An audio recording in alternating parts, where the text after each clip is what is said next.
Hello, welcome to Forest Focus as Nottingham Forest secure an FA Cup semi-final against Manchester City after another wonderful weekend. We'll discuss the win against Brighton and preview the Manchester United game tomorrow in the company of, first of all, my bottom left normally goes first, but Temps is eating.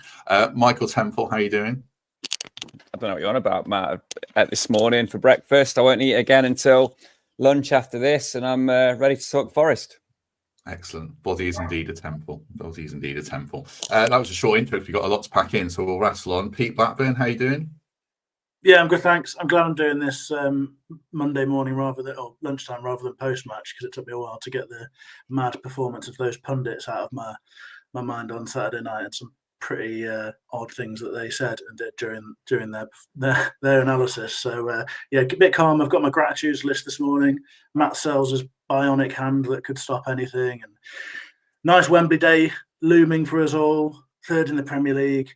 Sunny pints tomorrow before a brilliant humbling of Man United, hopefully. So yeah, good. Feeling good. Good. Straight in on the pundits. Lovely stuff. Speaking of pundits, former Reds defender Kelvin Wilson, how are you today? Yeah, I'm good, thanks. Enjoying the weather. Sun's out, so all good. The sun is out. The sun is out. It should be sunny for our live show, by the way. So get your tickets for that. Links in the description. They're only £5. Lewis is on the panel. I'm going to badger Kelvin relentlessly to the point of stalking to get him to come to a live show soon and be on the stage. But it's Lewis for this one with Temps and Pete and Greg and Mikey. So do join us for that if you can. Temps, kick us off just generally on Saturday against Brighton. Another one of these magic weekends. You do wonder when the season's going to peak, but another great occasion for us all, for us fans and players. Everyone's seen the game, haven't they? 5:15 of an evening. So I don't think there's a person listening to this or watching it that hasn't seen it. So I won't get in too much to the specifics of the penalty shootout or anything else. I was just so buoyed by the intensity of our team and how we worked without the ball and how hard we were to play against. It just seemed that collective buy-in was there, that hallmark of a winning team, that confidence that everybody has. It doesn't matter that we took arguably one of our best penalty takers off 2 minutes from the end. It doesn't matter that someone else was taking the corners. Everybody's just up. It's added 10-15% to every player being part of this run, being part of this project, this mission to get to Wembley and qualify for the Champions League. The question of would we rather have a trip to Wembley or be there is done. I think it's going to be both. And now just got to cast our eyes forward. Can we beat Man United and can we overcome Man City at Wembley? Has the season peaked? I don't think so. I just think we've had several moments in time this year where we've called for calm. We've assessed perhaps that the set of results that we were witnessing was unsustainable, and then a month later we found ourselves even closer to a new tier of performance, of consistency, of players emerging from the pack to put in shifts in winning teams. I'm just really proud of what we saw over the weekend, and I think there's more to come between now and the end of the season. It's a slight bit of rubbing on your mic, so I might ask you to strip off on camera slightly and take off that Bond villain top if you don't mind, Temps. And I'll have a good cough as well. Pete, we won't touch on the penalties too much, but talk about the nerves. How were they on Saturday as we got to the crescendo there? How were you feeling? I was all right, to be honest. Like Temps, I was massively buoyed by the performance. I reckon the contender for the word that we use most on this podcast is probably intent, which we always talk about on the preview games, about being desperate to see that, I suppose, both in and out of possession. And I thought throughout the game we had absolute buckets of that. It was great to see. And the thing I love most about it as well is Kelvin will be able to speak to this much better than I can. But if I was a player in that dressing room, I've just seen another Nuno tactical master plan that has come off exactly how he wanted it to do so. And the amount of times we've seen that this season where he's done something that, us fans or pundits might have thought was a bit odd. I think Rooney was basically calling it a disgrace before the game, which is pretty crazy for someone who's got no insight whatsoever into the conditioning of the players or the actual plan. I mean, that probably speaks to the sort of intelligence levels that have driven his success as a football manager so far in his career. But if I was a player, I'd just be so buoyed by that. I believe everything Nuno was saying to me now, and that's how I feel about it. Watching it as a fan, I just feel such confidence in the team. Obviously, there's an element of penalties being, a sort of Wheel of Fortune type thing. But we know that this is a Forest team who take them really, really seriously. And they have never let us down, have they? They always look like they're in control of those moments where they're cool and calm. And I wasn't concerned, to be honest, until the point where Yatesy stepped up. And then I just thought, I really hope it's not Yatesy who's the one who sees us not able to take this opportunity, because out of everyone, he's the one who'd hurt the most, I guess. But I mean, what a moment to see him put that away and then wheel away across the pitch. It was just fantastic, wasn't it? I do want to talk more about Yates, obviously, but just from the tactical point of view, Kelv, when you saw that team, what did you make of it? Because you'll have played in games like that. I guess in Europe springs to mind, where you pack a midfield and things like that. What did you make of the tactical setup we went with? Yeah, I think the game plan was obviously perfect to a T. You know, Nuno, his team selection, everything. People would have questioned it, but all the players have trust in him. His man management must be unbelievable. You know, as a player, I know fans probably don't see it as much, or will probably pay attention to it.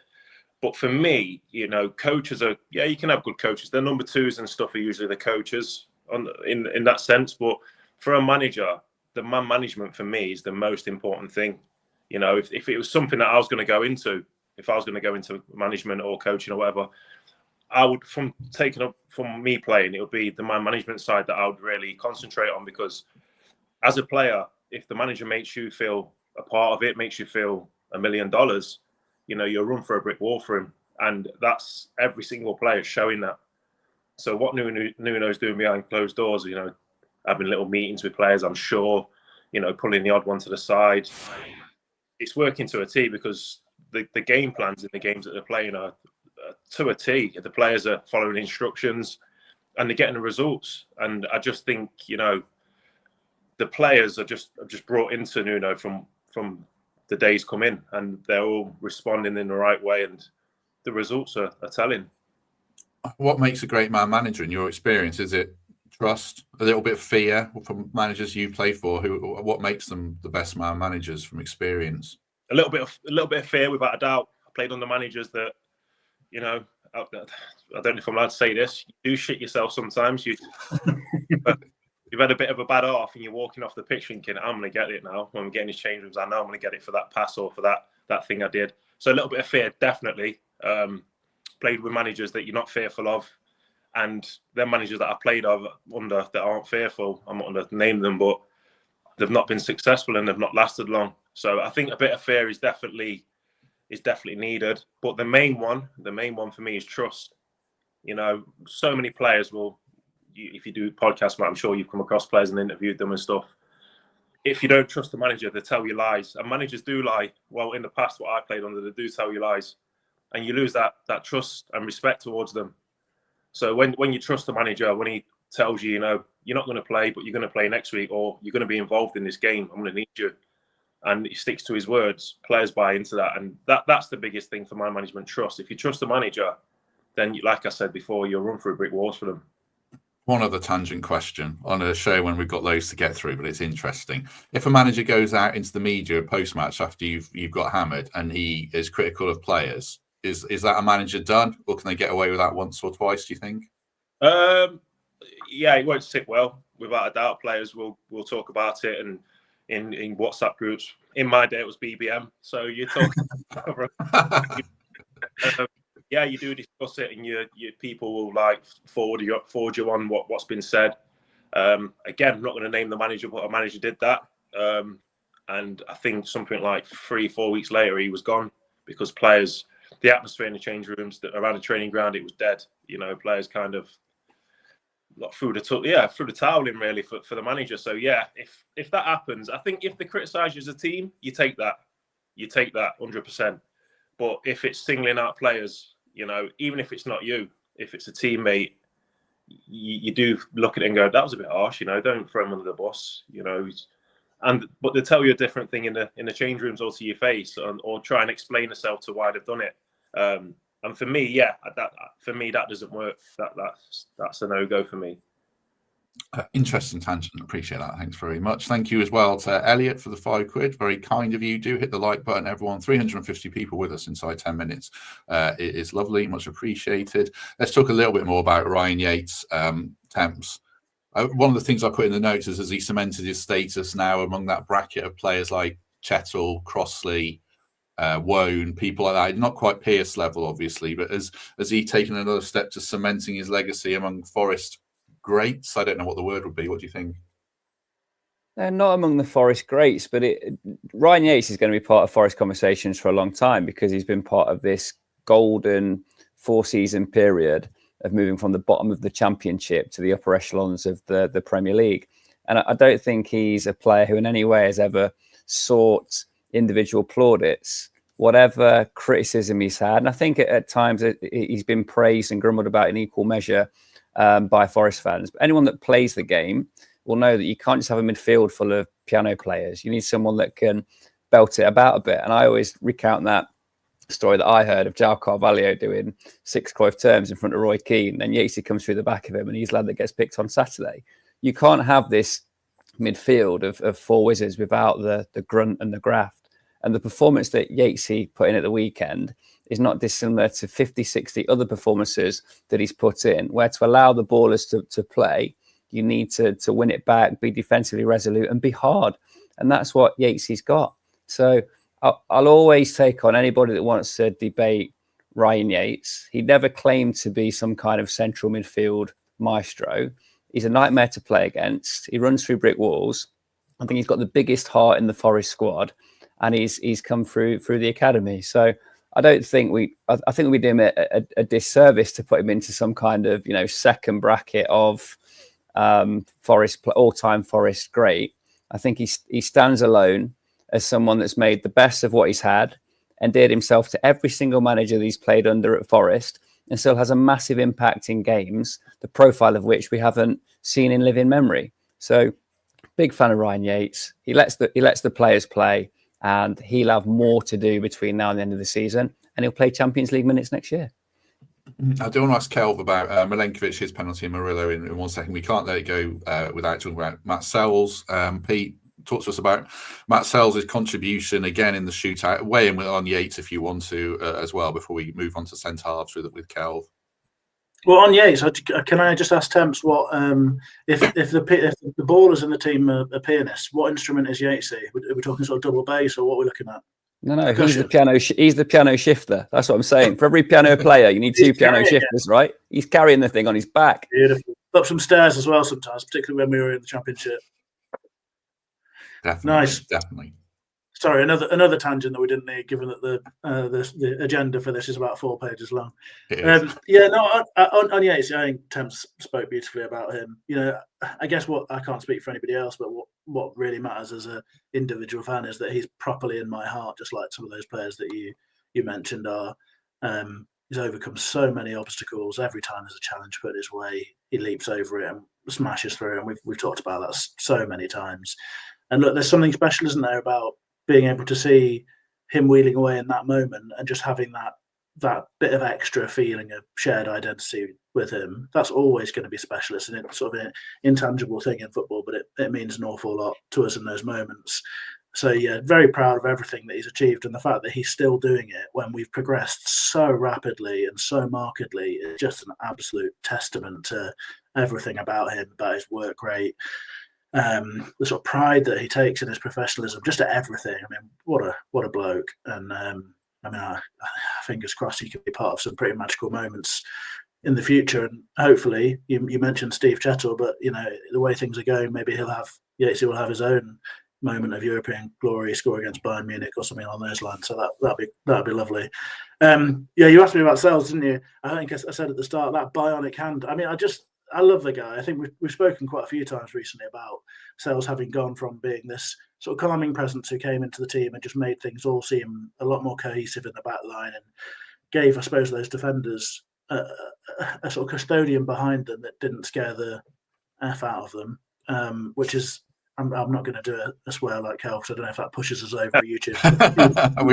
we've had our one allowance already. But it just calms everything down, doesn't it? But what we've seen, I think, this season is that he's gone from being an improvement and a sort of steadying influence to someone who makes big saves in big moments, and clearly doing that in a penalty shootout, a clutch moment anyway. But particularly with the sort of Wembley dream on the line, is as big as it gets, really. And I think that save in particular, he also had moments in the game, didn't he? But that penalty save in particular, I think sometimes it looks quite easy, perhaps because it's sort of down the middle and he's standing there. But my word, the strength of the bloke to keep that out and to make sure that's not taking his hand or getting a deflection into the goal is proper stuff. He's been brilliant for us. He stands up and is counted every single time we need him to. I mean, you try and think about the mistakes he's made this season. It's you're scratching around to find any. I think he's been phenomenal. Yeah, good point. I think Verbruggen did get a hand on Yates's penalty and couldn't keep it out. So it's those fine lines that a former manager spoke of, certainly. Just before we talk about centre-halves and the influence of their performance on the win, just a reminder, this game is tomorrow. Obviously, it's on TV, so you can watch it at the NAV. Kickoff is, I don't know, actually, is it 8 p.m? I didn't even look. I should have watched my own video there. You can watch it at the NAV anyway, indoor and outdoor screens, and get your dinner there. Make an evening of it. Cascales are from £4. So that is the place to go if you're not lucky enough to have a ticket. Right. I won't talk more about the centre halves, Kel. We'll talk about Murillo after, because we didn't really speak about him on the post-match show. Milenkovic was my man of the match. I'm sure other people had different contenders because we all played so well. Talk to us about Milenkovic's influence and also taking a penalty. I don't know how your penalty taking was, but that was a very calm penalty from a centre half with a reputation for being, no nonsense.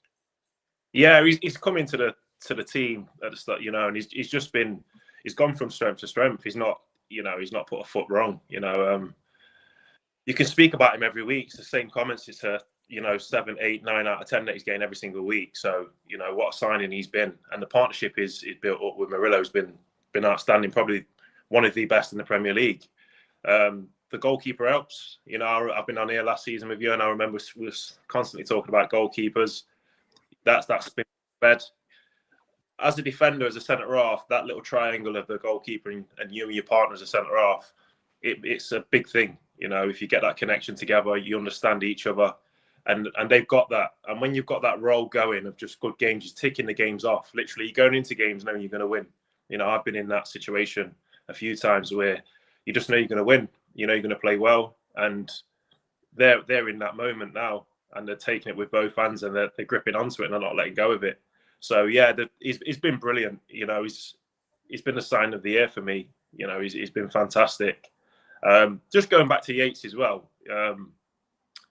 Football's it's an entertainment business, and the way I can put it is the entertainers are you've got Gibbs White, you've got Anderson, you've got all these flair players, Alanga, Adoyu, all these players, and then you've got the business side, and I think Ryan Yates is the business side. Fans don't see it. You just want to be entertained. You want to see step overs. You want to see flicks. You want to see overhead kicks. That's the entertainment side, and fans love that. That's the players that get the names on the back of the shirts of the fans. Yates is the business side, and that's why he gets picked, because Nuno knows the business side is getting results and stopping the ugly side. What a lot of players that like to do, and Yates does it to a T. He's been brilliant at it. And as a player, I played with a player, Paul McKenna. Didn't get the glory. He wasn't Mieskis, he wasn't Emery Lansbury, he wasn't these players. But as a player, I loved Paul McKenna playing in front of us. He didn't do much. He upped the ball on a lot. He screamed. He was brilliant. And Ryan Yates reminds me a lot of that. People don't see. But as a player, I bet if you speak to the players, they will speak really highly of Ryan Yates. So that's my analogy on Ryan Yates. The entertainment business, you've got the entertainers and you've got the business players. Yates is definitely a business player. I'm very much loving all these analogies of Ryan Yates today. Very, very good. There was a question earlier. Oh yeah, I got very confused on Saturday night whether he was actually banned or not. I'm sure he is actually. Forest think Yates is banned and Nico Williams is banned, and they know more than me. And looking at the rules, there's a graphic in the FA handbook and it says up to the quarterfinals, and then you look at the top, there's a black bar and it says inclusive. So it's inclusive of the quarterfinals. You can get 2 bookings, and they've got 2 bookings. So yeah, they are going to be banned, unfortunately, for that one, I'm sure. Just on Murillo, Cal, we didn't discuss him on Saturday. He was coming off the back of, I think he got back on Thursday night from Brazil. He had a pretty horrible debut that he probably dreamed of since he was a kid against Argentina, where they got absolutely slaughtered. And then he puts in that performance, which was, very understated, very good, because Milenkovic probably grabbed more of the headlines. But how much does that speak to Murillo more mentally as much as physically, I guess? Yeah, definitely. I don't know. I got on it for Brazil, but if you say they got hammered by Argentina, that wouldn't be that's like us getting England getting hammered by Scotland, you know. And if he had a bad game as well, that wouldn't have gone down well for him. But you know, he's come back to his comfort zone. He's come back to his. I know Brazil's his home, but this is his home now. You know, he's comfortable in, he's playing, and that showed. You know, his mental strength, and how happy he probably is in Nottingham and playing for Nottingham Forest. So that shows a lot. But yeah, playing alongside his partner and just in the squad, I'm sure when he got back, he would have took his mind off it. But I think the hardest thing would have been flying back from Brazil on, like you say, the Thursday and playing on a Saturday. I mean, I go to Jamaica on holiday most years, and it takes me 3 days to get to. So I don't know how he's done that. Fair play to him. Fair play to him. We'll discuss whether he's in the team against Man U. I'm sure he is, obviously, but we'll have a preview for that in the second half. Just wanted to go through a couple of bits of the game. Finally, one of the big talking point, otherwise Temps, was the overturned penalty. I think the consensus among Forest fans and quite a few in the media is it should have been a penalty. Are you going to buck the trend or not?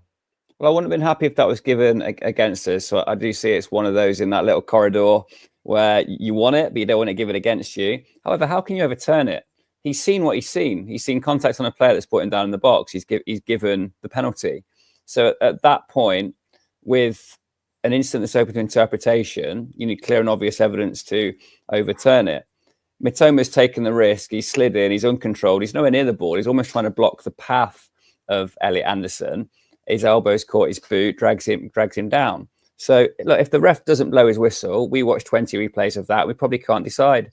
But he did blow his whistle, and there was contact. So at that point, it has to be given. So I'm going to reserve my anger in that one for the VAR process once more, rather than the decision of the referee, because I think it was a close call. He could have gone either way, and then he should have been backed. But for VAR to compel him to have a look and overturn it, not for me. There wasn't enough to overturn a marginal decision, so we have to stick with the instinct that he had when he blew his whistle.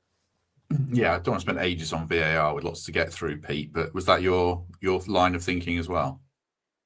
Yeah, I think it's a penalty, but for me, that I guess as Temps said, I think that's a secondary issue. To be honest, I wouldn't have been taking to social media or frothing at the mouth if we hadn't have been given the penalty. But the important point, I think, is that it's just another example of VAR being an absolute stain on the game we all love, in my opinion. Why are they stopping a game, delaying? The best thing about football is the tempo, the pace of it. It's exciting, it's end-to-end, all that sort of stuff. Why take the time out of the game to make a second totally subjective call when the decision has already been made and it's a perfectly reasonable one, whether you agree with it or not, whether you're on one side of the fan bias or the other?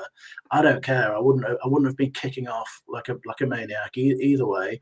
I'd have given the penalty, I think. But ultimately, I just think VAR was a dreadful mistake in the first place. But to see it being used so poorly and contrary to its purpose, clear and obvious errors, is doubly galling for me. And I hate every minute of it. It just takes enjoyment out of the game. It's a pain in the arse to see these people going through all these endless processes, and to have some bloke going to look at it on a monitor when he's going to change his mind, even though there's no reason for him to do so. It's just something that makes me so irritated, and I wish we'd never seen it, to be honest. But the way it's carried out is appalling. What would you have made of that if that one was given against you, Kel? Do you think it was a penalty or not? It's never a penalty. Never. Sorry, it's not, guys. It's not a penalty. I agree with they give a penalty, so it should be a penalty. I think VAR should only be for violent conduct. I think violent conduct that should only be when VAR gets brought in. You like these discussions about was it a penalty, was it not? I know it goes against you sometimes and stuff, but I think that was a part of football, to be able to discuss these things. So to have VAR on that and go and check the screen, like Pete just said, as soon as they go and check the screen, you know what it's going to be. So it's like wasting time again. Why does the VAR guy just say to the ref, no, it's not a penalty, don't give it? You don't make him go and tick a box by going and looking at the screen yourself and slow it down. That makes it even worse. So, yeah, I don't think it was a penalty, but I think because he gave the penalty, there was contact, but I just feel that his foot was in you want to say an unnatural position. He's got to be. You mean he left it there to be taken down? Yeah, I think so. But he has caught him, but he's nowhere near the ball or near the player. So it's a bit like I just wouldn't like it if it was given against me. Very good. Good to hear some different opinions. One last point from the game I wanted to ask about. We didn't discuss this again, but this is probably reading too much into it, Temps. But we packed the midfield and Sangare didn't get on. It would be interesting to see what his minutes are going forwards, or because it'd probably be indicative of a pecking order if he doesn't get on the pitch pretty soon, won't it? Well, I don't see him being involved in the starting 11 against Man United. So I think that's what we do take from it. He's found himself down the pecking order from the consistency, the performance of others. We're not privy to what goes on in training, but Danilo, Dominguez, Yatesy, Ando, Gibbs-White, there's a lot of players pushing for finite shirts. Nuno likes to keep it tight, isn't a tinker man, doesn't like too much rotation. Sangare's a victim of that. Look, he's had fair crack, hasn't he? And every time we speak about Sangare, we talk about the instances where he's made a real impression. And the injury this year was at a wrong time. Because I honestly believe he could have started the season as the man in possession. He did start the season as the man in possession and could have had a run of fixtures. Through illness, through injury, through suspension, through AFCON, he's never found his rhythm. And I do expect him to leave the club in the summer. Yeah, we'll probably talk more about that. I'll probably pick up on that if he doesn't get on against Man U and Villa, then you do wonder about a pecking order, and there's a bigger discussion around the summer. What do you make of the draw then, Pete? Man City, was there a team you wanted, or does it not, apart from Preston, I guess, does it not really matter at this stage? Honestly, not massively bothered. I think I would have felt a little bit of anxiety about Bournemouth because there seems to be a little thing going on there with us and them, and we have those sort of growing superstitions as fans, don't we, where it feels like there's a bit of a hoodoo or whatever. But I'm honestly not that bothered. I think I could have seen positive cases for all of those games when it comes to looking at what we can do. And we've had a pretty recent example, haven't we, of playing against a full-strength Man City team, I think, well, more or less full strength. And the styles sort of fit quite nicely. You know exactly what the game plan's going to be for Forest. And I think we've got the weapons to carry it out. I think there's every chance that we can get a result against City. Hopefully, it won't be all the way to penalties and nerves in the stands at Wembley. But I think I'm not desperately worried about them. They're not a side that I fear really terribly. They're a team that I think we can get the better of on our day, and we'll have to be on our day. And that's just that's football, isn't it? Yeah, definitely. James made one point that I was going to mention about Sangare. Obviously, it's a good chance he'll play, or he might play in that game in the Yates role if Yates is banned. So we'll keep an eye on that one. From a player's point of view, Kel, Pete mentions there about Bournemouth having having our number basically, and then we're talking about we'd rather play them than Man City. It's interesting. Player's hat on. Would you rather play Bournemouth, who've been so good against us, or Man City, Haaland, De Bruyne, Foden, etc., etc.? I think players that on you'd want. You played against we've beat Man City and we've obviously lost to Man City this season. Bournemouth obviously a different story. They've battered us at their place. So I think personally you'd probably want to play Bournemouth. I think Man City, even though they've been hot and cold, they are who they are. They've got the players. I say that players can't turn it on and off. When I was a player, you can't turn it. You've got to be on it. You can't just turn up when you want. Like Manchester City, they can turn it on and off. They are obviously showing that they're turning it on and off. They're that good. So that would be my only worry, that's their only chance of winning any silverware this year is the FA Cup. So they're going to go for it. Pep's got to win something. I think them players know as a squad they've got to win something. So that will be all their eggs in one basket. I know they've got to get in the Champions League as well. That's going to be important for them. But I think they'll feel that they have to win a trophy, and I think they'll really go for the FA Cup. What they're going to have to. So that's my only fear with playing Manchester City. But listen, Forest they've upset loads of teams this year. We're not a team really anymore that you talk about. Oh, it's an upset. It's this and that. We are where we are because they've performed unbelievable all season, and that's their status now. They're a top team. Forest are also a top team. Yeah, they are definitely. City did turn it on and off in that game yesterday. If you watched it, they were really average first half, so they are a top team. We'll wait and see if Haaland's out. By the way, he hobbled off and was on crutches afterwards, so he might miss that one. Just quickly on that one, Temps. I mean, I was kind of looking at it and thinking City, Bournemouth, Palace, really tough games. Villa obviously really tough. They've got a high volume of games, so I wonder if that might take its toll. So how do you view the draw? I would have preferred to have avoided Man City. I'd have preferred to avoid Bournemouth as well. Palace would have been a favourable draw for me in the semi-finals. That said, why not take out the biggest dog before we get to the final? That'd be a really nice moment. It's not beyond us. I think the pattern of the game will be interesting. I think we will look to soak up pressure, hit them on the break, play about the ball for long periods of time. That's exactly what caught Man City cold last time out. It's not a classic Man City team. De Bruyne inching towards retirement without tempting fate. Dare I say, Haaland half as deadly as he was last year, despite having a 20-goal season. We do expect so much more from him. Marmoush got the goal that got them on the way yesterday. They don't look like it's not a classic Man City side. They're there for the taking. They'll be favourites. We'll go there as upstarts. We'll have our game plan, which will impose upon them. So I give us a fair chance of getting through that. But when the balls went in the bag, I was hoping we'd avoid the winner of that game. Yeah. We'll talk more about that, obviously, in the next few days and weeks. But we'll talk Man City next. Just before that, a quick word of thanks. Feels like a good break point for a word for Global Telemetrics. Short video as ever, then a few words to explain what they do.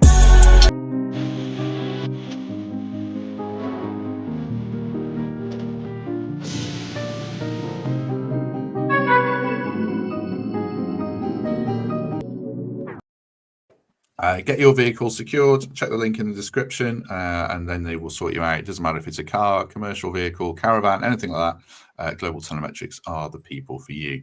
Right, Man City, tomorrow night, Pete. How are you feeling about it? And you? Man U. Thanks, Kel. I'm not prepared for a Man City preview, so... I'm feeling... Well, look, firstly, I'm feeling very excited because it's lovely to have a Tuesday stretching out ahead of us where we've got some nice beers in the sun with your mates and then a lovely evening at the City Ground. So that's always exciting, especially because it seems, having not gone to the Brighton game, it seems like it's been an awfully long time. But yeah, on the pitch matters, I think it's a really good opportunity again, because if you look at the fixtures, it's another game where we've got rivals playing each other or rivals facing decent sides. You can see points being dropped again. And I think this is a Man United side who are probably a little bit better than I sort of immediately think of them in my mind. I think as I look at the fixture, I don't think they've lost in 90 minutes since February the 2nd against Palace, unless I've missed one. So you'd suggest that shows that they found a little bit more cohesion and spirit. But I mean, we know that this is a United side that is absolutely miles away from the ones of, even 10, 15, whatever years ago.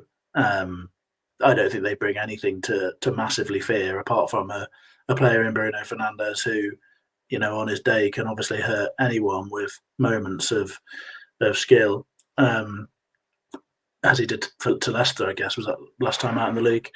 But, we spoke last time we played United, we spoke, I think, in the preview about who in that United side gets in the Forest side. I'm not making a single trade personally. Even Bruno is clearly a massive danger man. He comes with obvious downsides that would cause me to steer clear and have Morgan Gibbs-White in that role. So, I mean, we have to go into it with massive confidence. We've got to be properly on a high right now, because clearly there's an energy-sapping element to having played all of those minutes and being through a penalty shootout again. But we've come out of it on top. And as I said earlier, it's another moment where the players have seen Nuno lay out a tactical plan. It's gone exactly how he wanted. If the penalty had stood and we'd put it away, then that would have been an absolute master plan, wouldn't it, in 90 minutes? So I think the confidence in the squad must be really good right now. The only downside really is that, the situation with Chris Wood looks a little bit negative. But again, I thought Taiwo came in and did a really good job and stepped up and showed that he can be a threat. He can occupy really decent defenders like someone like Van Heck, and he's still the player who can make himself a moment, and nearly came off with that the good save that Verbruggen made with his feet. So look, I'm really positive about it. I'm optimistic. I think it's a chance for us to lay down another marker and hopefully stretch out a little bit more space between us and some of the contenders in those positions of the league. I think I'd take Bruno and shoehorn him in somewhere alongside Anderson or something like that. And I'd have Ahmad as a backup winger. But I think that's about it from their entire squad, which probably says a lot. When you're lining up against this Man U team, Kelv, if you were in that team today, would they hold any fear? Because there's the legacy of Man U probably holds a fear. But would you be going into this team, placing this team worried at all? Or are those days long gone? Oh, them days are long gone for Man U. Yeah, absolutely long gone. I think, like Pete said, they've not been that bad. They've not lost a lot of games just recently. So if that was a normal, when I say a normal team, let's say like a Palace or someone like that, no one bats an eyelid. You just think, but because Man U have been Man U and who they've been, people are they're terrible, which they are in comparison to where they were many years ago. But they're still a threat, But I wouldn't fear that. I don't think any Forest player will. The league don't lie. That's one thing that managers used to always tell me. The league table doesn't lie, and they are where they are because they deserve to be, and we are because we deserve to be where we are. So, no, as a player, you wouldn't fear anyone. I think I echo you. I'd probably take just Fernandes again, but he wouldn't be a guarantee starter if he came into our squad because you've got Gibbs White. So that would be the only player, and that's. When you look at it, that's crazy to think that, Nottingham Forest would only take one Manchester United player. That's just shows how far we've come. It's unbelievable. When you look at how much has been spent on those Man United players as well, relative to us. Oh, yeah. I think they've got the biggest wage bill in the Premier League. So, again, it says a lot. Certainly does. And it shows you how important it is, right? Forest have done it so well. They've got 11 now, or 12 or 13 maybe, that fans across the league and teams across the league would be desperate to have in their side. And not only that, but they're a unit. They're unbelievably together, and they're performing above the sum of their parts as well. Man United are the absolute opposite of that. They're the result of a decade or whatever it's been of bad decisions, bad recruitment, and an absolute mess off the pitch, and it translates to a mess on the pitch. I think it's what I said earlier on, when you talk about Yates, running players want to play for the manager and run through brick walls. Again, it's the complete opposite at Manchester United. Players won't run through a brick wall for the teammates or the manager or the football club, and it shows where they are. Just going back to Chris Wood as well, by the way, I just think Taiwo, I think he's going to be an handful for anyone. He's awkward. But my only worry with that is that I don't think he's going to score goals. That'll be the only worry. I think when Chris Wood's not playing, you've got to rely on Gibbs White and the two wingers massively because I just don't think Taiwo is a goal scorer. I think he's good to bring on for the last 15, 20 minutes just to, if you need to just turn the game a little bit and play in the opposite half, I think he's good for that. But if you're relying on to score goals, I think he's not the man. And that's my only worry with Chris Wood. Seeing how long. Do you not think he might get? I mean, he got goals for us a couple of years ago. Do you think if he gets a run of games? I mean, let's say Chris Wood's out for the rest of the season. Nuno's doing his press in about an hour, so we'll know more on this. So this is a bit conjecture, Kel. But if Chris Wood's out for the rest of the season, Taiwo's got hopefully 10 games left because if we make the FA Cup final, could he score goals over that time if he gets a run of games or not? Listen, he might do. He might surprise me. But you could say he scored goals a few seasons. I totally agree with you. But his all-round performance a few seasons ago was completely different to now.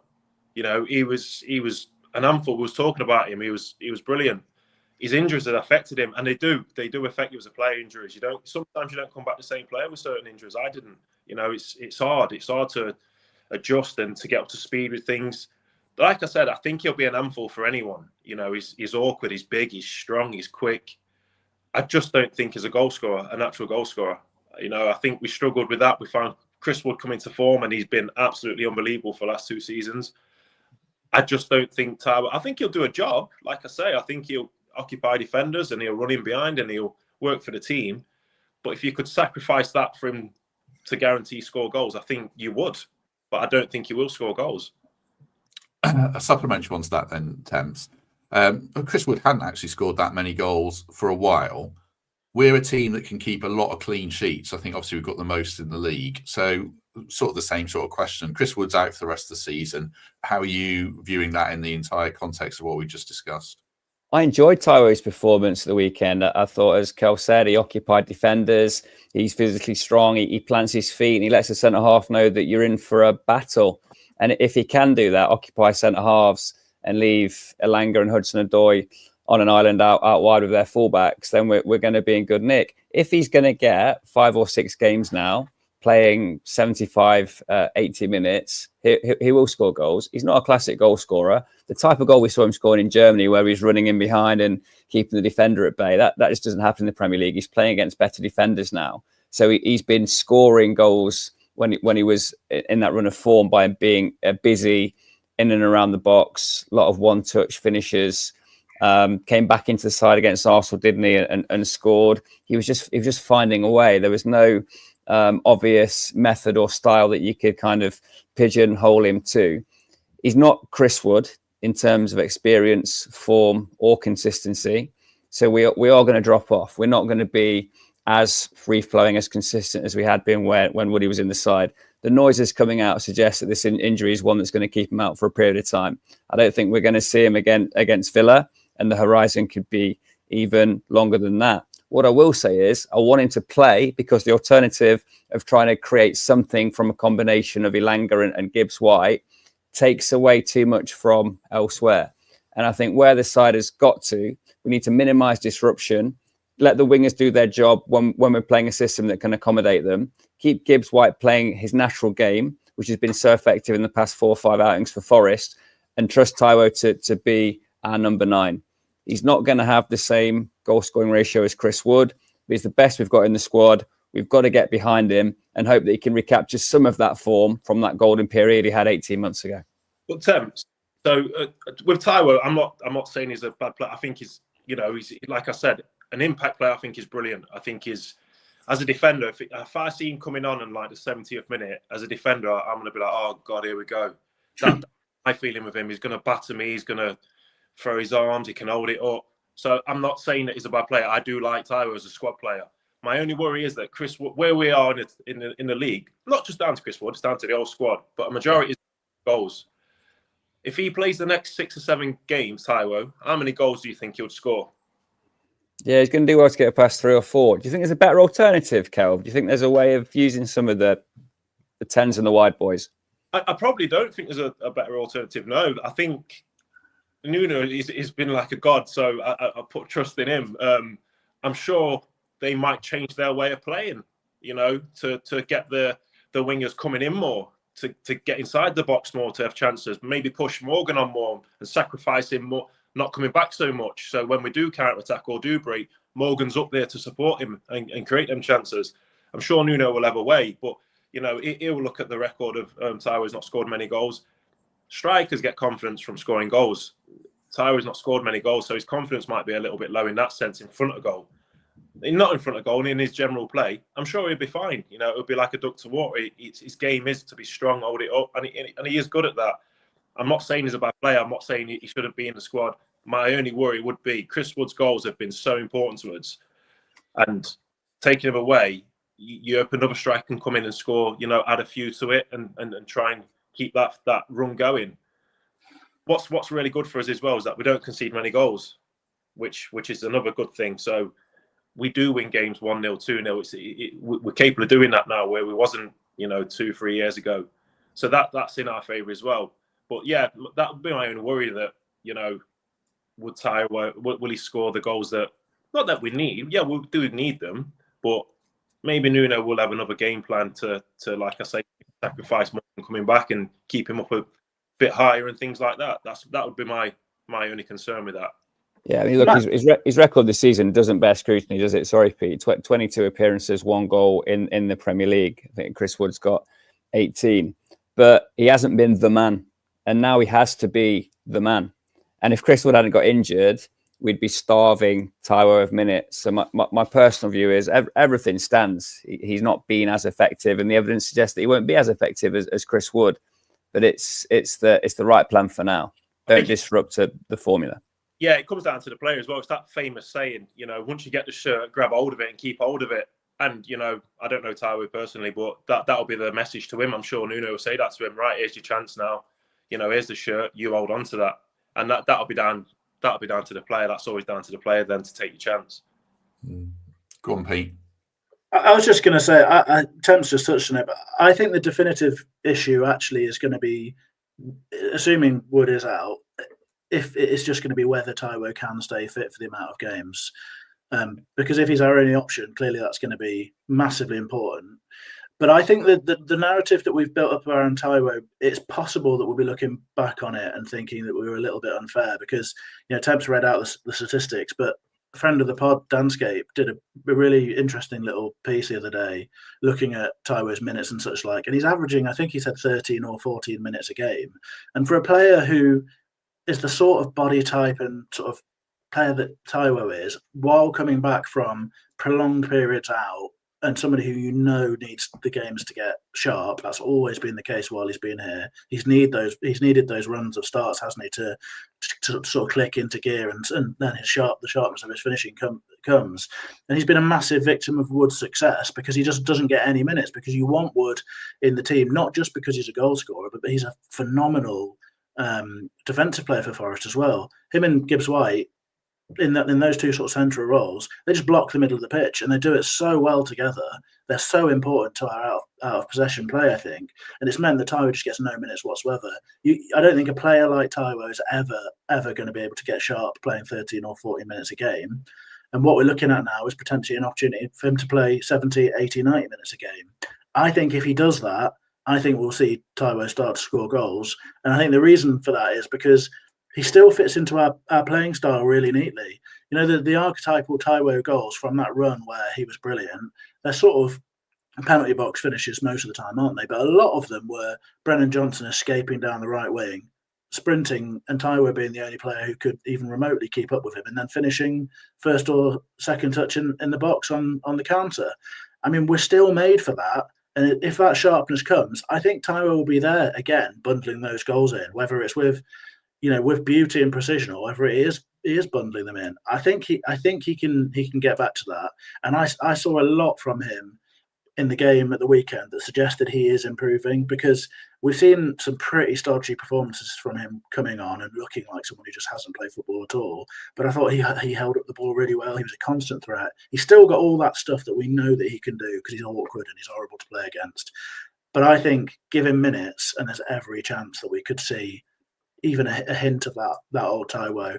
And I think 3, 4, even 5 goals in 10 games, I genuinely wouldn't put it past him. And I think there's every chance we'll be looking back at the end of the season and thinking, here's another great comeback story for the list of great Forest comeback stories in this last year or so. I'll give Cal the last word if he wants, because he's given his bit on this. Anything you want to add on that, Cal? Because he looked like you wanted to come back at Pete there or not.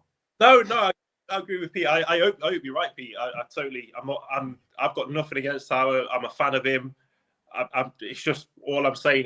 His all-round game. I'm okay with that. I'm fine with it. It's the only worry for me is just the goal scoring thing. And you say it's because he's only played 14 minutes this amount of minutes throughout the season because of Chris Wood. Yeah, I totally understand that. But it is where they are. He has to play. We've not got really another striker supporting if Chris Wood isn't fit, so he will have to play. And the onus will be put on him to score the goals, And even if he doesn't score the goals and he creates a lot, that's even, strikers do that, and that's a job well done as well. So if he does that, and I hope he does, this isn't a criticise to Taiwo. I'm not having a dig at him. I just think that Chris Wood's goals have been a massive part of where we are, and I just think replacing him would be a big thing, especially at this stage of the season. So hopefully Taiwo can score goals. I really hope he can. Yeah, I mean, the only thing you could do probably play Elanga, who I thought did well in that option as well. So they're going to have to share minutes anyway, those two as our forward options, I think. Let's just look at a possible starting lineup then, because there probably is one other point of discussion. This was supplied by Temps. I think it'll be pretty close to the team, I would say. Sales in goal, Aina, Milenkovic, Murillo, and Nico Williams.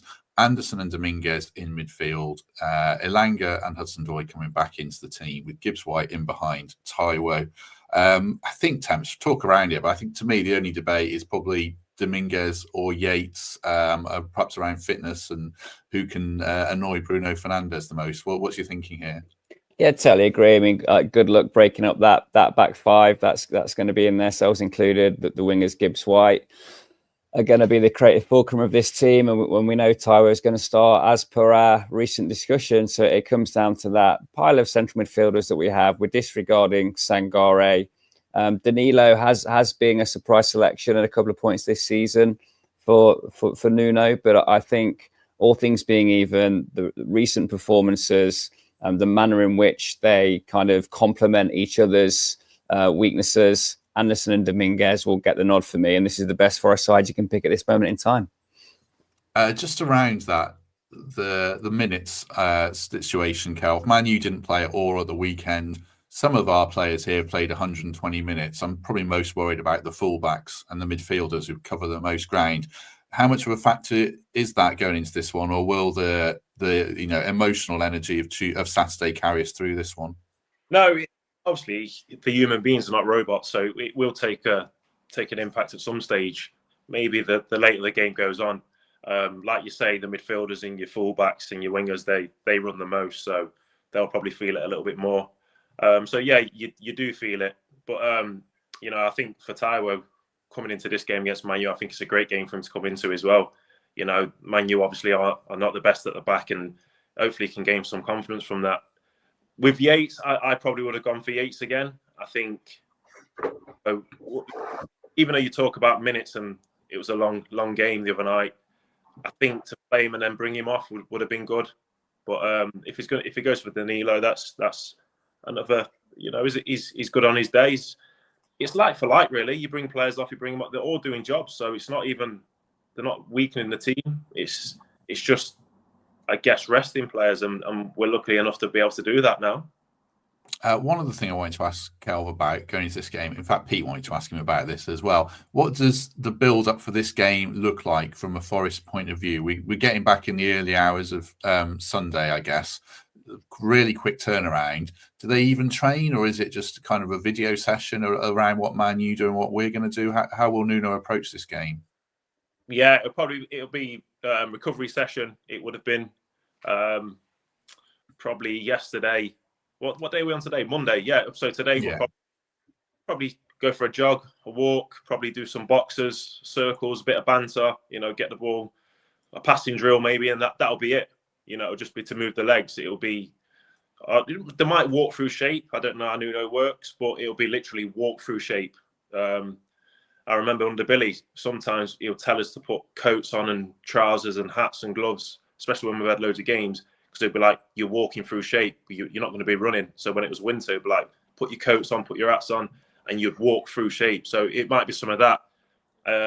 But for fitness-wise, there'll be absolutely nothing. The lads that haven't played, I'm sure there'll be a separate group and they'll be training. But yeah, the lads that have played and are going to play, it'll just be literally just stretching the legs and walking through stuff. Anything you want to add on that midfield debate, Pete? And also, any worries at all around a minute's build-up? Obviously, we'll have to get used to this in Europe next season, but any concern around, Wood's injury, a couple of suspensions looming, or are you pretty chilled about the state of the squad? I think I'm pretty chilled about it. Obviously, I've got almost zero insight whatsoever into what it actually feels like to be in that position and to be playing all those games and whatever. So it's sort of totally blind and pointless asking me the question, I guess, in a sense. But I think, what I said earlier about them having come through the game with the win and all the momentum of that and the celebrations after and stuff, I would sort of hope as a layman that all that stuff carries them through to an extent, because there must be such a good feeling about them right now, and I'm sure that makes an enormous difference, and I guess gives you that last bit of boost to get you through when the legs are tired and you're struggling a bit. So fingers crossed that's the case. I'm sure there'll be some managing of minutes and such like to do, but we know that Nuno always has this sort of tight squad, and he did Europe 2 seasons in a row with Wolves with a really small squad that's not much more expanded than wasn't much more expanded than what we have now. So he obviously knows what he's doing in that respect. So I'm sure he's very much on top of things. And let's face it, we've been incredibly fortunate. Well, we've either been incredibly fortunate or very competent or a bit of both so far this season in terms of injuries and such like. Our season's really not been massively impacted whatsoever by that stuff, which is pretty remarkable, really, and also more remarkable given that the first 2 seasons in the Premier League we had some periods of absolute decimation. I mean, they seem like a long time ago now, but I remember podcasts where we were talking about there being 10, 12 players out or whatever, and it was a right mess. We were discussing about whether there's a problem with the pitches or the way we played and all that sort of stuff. It's a very, very different situation now. So I'm sure they're on top of it. I can't really add much more than that. Apart from that, I hope that the sort of positivity around things must carry you through a little bit. I think Temps' team is the obvious one. I can't, if I was putting money on it, that would be the obvious way to go for me, I think, particularly given that Yates played right till the end and Dominguez, I think, went off, didn't he? So you just sort of assume that's where he's going with it. Like you guys said, I mean, I think there's probably 2 issues that I'd have in mind. One is, do you want Yates on the pitch because he's your Bruno Fernandes whisperer or angerer, I guess, rather than whisperer, and he might be able to just take him out of the game one way or another, hopefully with a nice red card or something. But I think Dominguez has been so good recently, and he can do most of what Yates can do. I think he does have that edge to him, but he's just a phenomenal presser, and he covers so much ground. And if we are playing 2 in midfield, I sort of think he's quite integral to that because of that energy and such like. And the only other question I would really ask is that United system with the 2 behind the striker. Sometimes they play proper wide men in those roles, but sometimes you have sort of floating attacking midfielders. And I guess if there's a couple of those players, or even one, who are playing more centrally, then you might consider that sort of slightly tweaked Forest system where Gibbs White has been playing deeper and there's 3 in that central area. But that's something you can do in game, I guess. So I'd be picking Temps' team. But Nuno springs a surprise every now and again, and I think all of them have come off really, apart from perhaps that Fulham game early on in the season. So it'll be interesting to see. Very good. Just before we wind down, we've almost done an hour. Quick reminder of the other fixtures in the Champions League race. Arsenal at home to Fulham on Tuesday night. Going to Wednesday, Bournemouth have got Ipswich. City have got Leicester, so you probably expect 2 wins there. Newcastle have got Brentford, so you probably Brentford have won loads of away games, so that's an interesting one. And then it's Brighton versus Villa, so someone's going to drop points there. Finally, on Thursday, Chelsea are at home to Spurs. I think Cole Palmer's fit, and Madueke and Jackson are in training again, so that makes them stronger. Right, any final thoughts? Anything you want to add about anything, Temps, before we go? Just love going into a Man United game that we're favourites to win. I think it's indicative of where the 2 sides are at, and I fully expect us to. Also, you mentioned those fixtures there. While we've got this cushion, it's totally within our hands, and we don't need to concern ourselves with it. I just hope we can preserve some kind of lead going into these, some kind of points gap going into these final few games. I was going to finish with a question for Kelv. We just spoke about how tired he is when he comes back from Jamaica. Is that because you're running 10Ks in the sun, or because you've been ripping up those beach clubs, Kelv? No comments. It's all the Bob Marley's I'm drinking. Anything you want to add, Kel, before we go about Jamaica or anything else? No, I'm going to the game tomorrow, so I'm really looking forward to it. I'm going with my daughter, so really looking forward to the game. Like Temps just said, to go into the game favourites against Man United, I'm really looking forward to it. Really looking forward to it. Pete, anything from you? Just one little thing. I mean, I think, was it last time that United came to the City ground, we had that moment that we've spoken about a few times with the players in the circle and Gibbs White saying, these lads don't fancy it. And I think that's the vibe about this Man United team, even if they are in a bit of better form, isn't it? So it feels to me like it's another big evening game where those of us in the stands have got a massive role to play. So fingers crossed we can just make it as noisy and as hostile as possible. And make those United players think twice about really wanting to get stuck in when they come out of the tunnel. And I think the real privilege of going to Forest games at the moment is it just feels like around every corner there's another one of those sort of famous moments that we'll be talking about and that we'll be remembering and we'll be talking to our kids about and all that sort of stuff. And this could again be one of those. So it's tremendously exciting, isn't it? And fingers crossed we can come away with another big result. One last thing then for Cal quickly. The first goal is always big for us when we get it, more often not. If we get it here, based on what Pete said, do you detect those vibes about Man U? Do they could go under and sometimes they don't fancy it? Yeah, without a doubt. I think I think the City ground makes especially teams crumble as well. So if we get the first goal, but even now as well, you know, I hope we don't. But when we go 1-0 down, I still see Forest winning games. So I can only see a win tomorrow. I think it'll be a great performance. I know we played a lot of minutes against Brighton, but I think even though Man U are where they are, they're still Manchester United. So for players, you're playing against a big club and it's a big night. So the adrenaline will be running through the players and they'll be saying it as well. I think Gibbs White will say that again. You know, these won't fancy this on a Tuesday night down there. No chance. Excellent. Temps is looking confused. I was just looking at. I was looking at. Kel played in a Man United Legends v Celtic game, and he would have come up against Wazza. Did you smash him? You know what? I didn't know. He tried to run me as well. Did he? No chance. Absolutely not. Maybe 10 years ago, Wazza, but not now. Yeah, his free kick he scored, it literally came off my head, and I made it look better than what it was, I think. Very good, very good. Right, if you enjoyed this, do us a favour, hit like, hit subscribe, do consider membership or Patreon, or just that 5-star review on Apple or Spotify. It would be lovely. We'll be back tomorrow night with a post-match show, Wednesday with some kind of review show, sort of looking ahead towards Villa, then a Thursday match preview. Then, like I've said, live show on Thursday if you're in the area and you're looking for something to do on what should be a lovely sunny night. Come down to Trent Navigation for 7 p.m. Tickets in the link is in the description. They're only a £5, so hopefully see you there for that. And then we'll build up properly to the Villa game after that with a post-match show on Saturday. Michael Temple, thank you very much. Cheers, fellas. See you soon. Pete Blackburn, thank you very much. Thanks very much. Enjoyed that. Yeah, very much enjoyed it. Kelvin Wilson, thank you very much. Thank you. Always a pleasure. It certainly was. It certainly was. Lots got through there. So, yeah, enjoyed everyone's company today. Do hit like if you haven't already on this video. 1,000 likes or something would be great. So that's sort of a target.